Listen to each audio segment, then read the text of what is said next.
Hi, everybody. My name is Millie. Hope you can hear me well.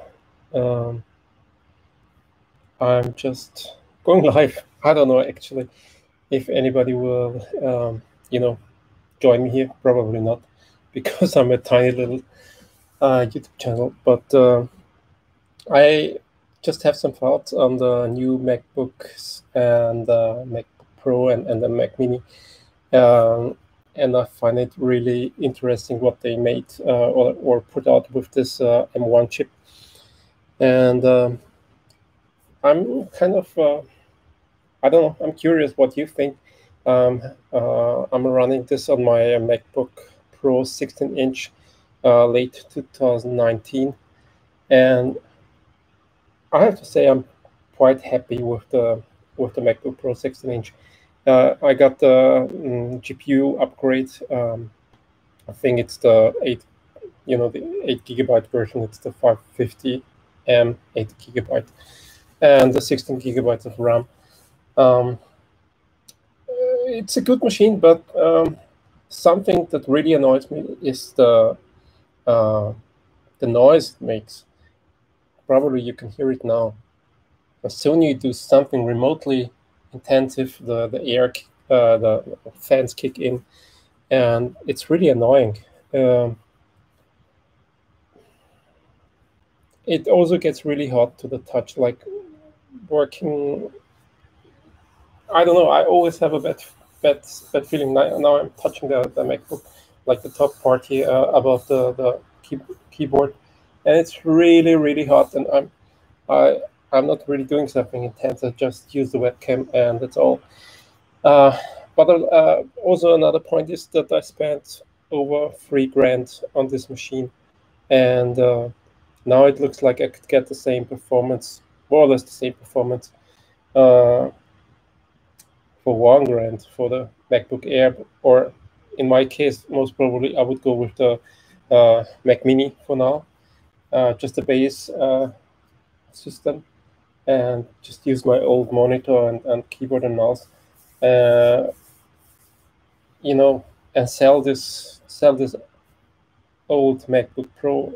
I mean, I already put it up here on our version of Craigslist, and let's see if somebody's interested. I mean, it's a really good machine, but I mainly use it for Final Cut editing and Photoshop, Capture One, and photo editing, basically photo and video editing. But I don't really use Windows on this machine. I don't need to be able to emulate or to run Windows or play games on this machine. I just want a good editing machine, and my new camera is the Fujifilm X-T4. And when I use the 10-bit codec, the 4K codec, um, I think it's 420 10-bit. It runs well, it does a good job, but it's getting so hot and it's getting so loud that I would just be better off with a MacBook Air or even a Mac Mini for now, and then see maybe in a few months or a year they will come up with a 16-inch MacBook Pro with better M2 or whatever the processor will be. But to be honest, if everything is true, what the other people do on YouTube in their testing and so on, then I think the performance is good enough for me. So I'm really thinking of selling my MacBook Pro 16-inch and just buying a Mac Mini, and just be happy with that. And well, I don't think this MacBook Pro will be worth as much in 2 years when maybe I want to sell it. Uh, I think it's better I sell it now if I can. If I can, I mean, if I can sell it for more or less good price, then I will sell it. And if I see that people are not ready to pay, a good price for it, then I will keep it. But I'm kind of very excited about the new M1 chip. And well, I hope somebody would go live and wanted to chat to somebody somehow, but of course, why should anybody join me here? Anyhow, um, yeah, just wish me luck, I guess. Wish me luck that I can sell this beast of a computer and get a Mac Mini. I never had a Mac Mini, uh, but it really seems to be the right thing for me. I would save so much money, and I could put the money for just spend it for something else. It's tough times anyways, and I don't need this MacBook Pro 16-inch. And also, what I learned is that I really don't use it that much on the go. I mean, it would be cool to have the MacBook Pro. Sorry, the M1 and MacBook Pro, or even the MacBook Air. But I think if I would decide to spend that kind of money, then I would go with the Pro version, just because I believe in that it makes sense to have a fan in your system, and be happy when you don't have when you then don't need it. But if you need it, it's good to have a fan. I don't like when computer parts get too hot, and I don't know, this MacBook Pro, which I'm running now, it's getting so hot. It doesn't feel good. I mean, I used to build my PCs since I was a teenager, young boy, and that was one of my main goals. The machine has to be kind of quiet and cannot get super hot. I mean, this is important. I don't want things to get too hot. It's not good for the lifespan. So I don't know. That's my problem with this MacBook Pro 16-inch. It's too loud and too hot. I will have to decide if I go with 13-inch MacBook Pro, but I think right now, because I wanted to have a second system anyways, I most probably would go with a Mac Mini, and if I see that I need it, upgrade to a more powerful MacBook Pro next year somewhere. I mean, I do photos and videos for a living, and it's good to have a MacBook Pro with you sometimes. You're more flexible. You can show the clients the photos and so on. But with in these crazy times, it's not like we can really work normally. It's you're not supposed to see the people, more or less, and it's tough times. So I will see. Maybe I'm lucky and somebody will pay a somewhat good price for my 16-inch MacBook Pro, and then I will go with the Mac Mini. I would be happy to have a Mac Mini. I mean, I'm thinking it's so tiny, it's so small. I could just bring it anywhere I want. I mean, the other thing, of course, which is Apple, they charge you a lot for the RAM upgrade, and they charge you a lot for SSD and disk space. I mean, I don't like that. I really don't like that. I think it's good that they offer, a kind of really low base model, uh, because I think it helps to reduce a lot of waste. Because most of the people, they just don't need the space, that they don't need the extra RAM. They, you know, they don't need it. It's just a waste of resources. So I kind of like it that they offer very low specs, kind of, because the system runs well, and everybody will be happy. Although I have to say, if you're one of the people who enjoys to have, I don't know, like me, I don't know how many open Chrome tabs I have, but too many. I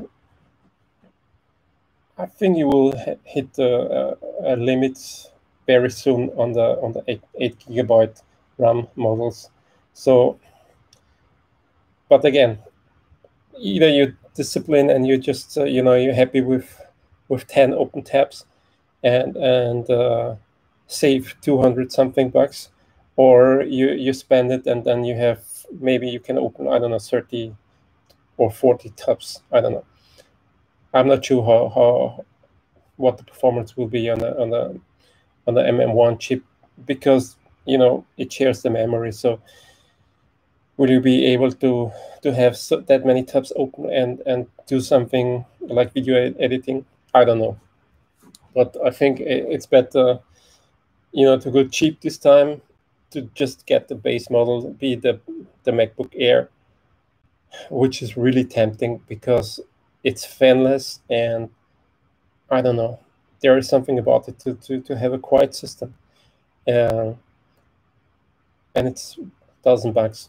Or you go really cheap and just, I mean, if you have a monitor at home and mouse and keyboard, so that you don't have to invest in extra stuff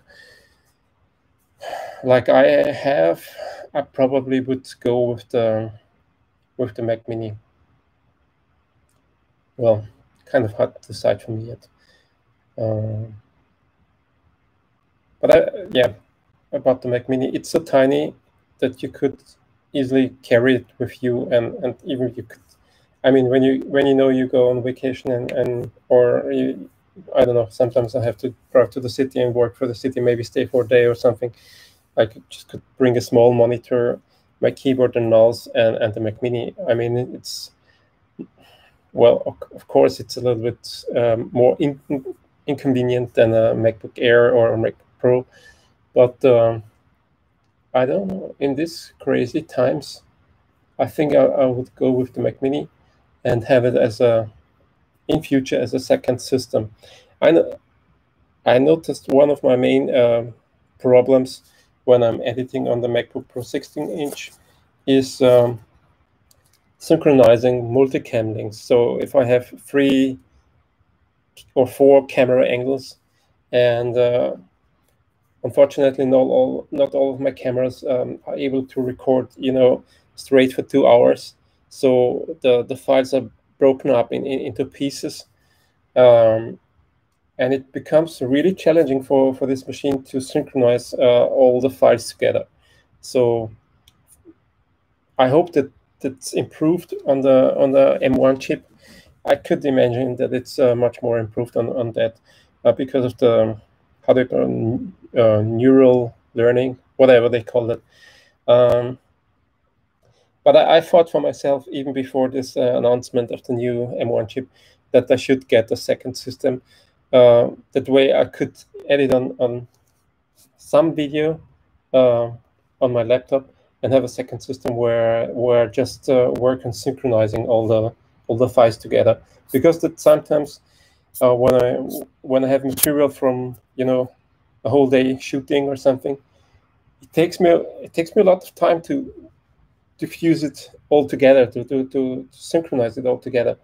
And it would be a great time saver to have a second system where the one I could do the synchronizing on the one system and do the editing of another project, of another library on the other system. Because when I'm synchronizing a multicam clip on my MacBook Pro 16-inch, it's basically, you cannot really do something else on it, at least not in Final Cut. Like Final Cut doesn't, that's not the background task. This, it just blocks your system. And then what happens usually is that I spend, time on YouTube trying to look something up, or I don't know, on some websites, and it's a productivity killer. It's really a productivity killer. First of all, it takes time. Second of all, it makes me lose my attention and my workflow. So yeah, let's see. If you're bored and you watched all this and you have an opinion, please feel free to leave me a comment. Would love to hear from you. And thank you for watching. I hope the audio quality was okay. I'm just using the MacBook Pro as it is, so no fancy setup right now. But yeah, thank you. Peace. See you.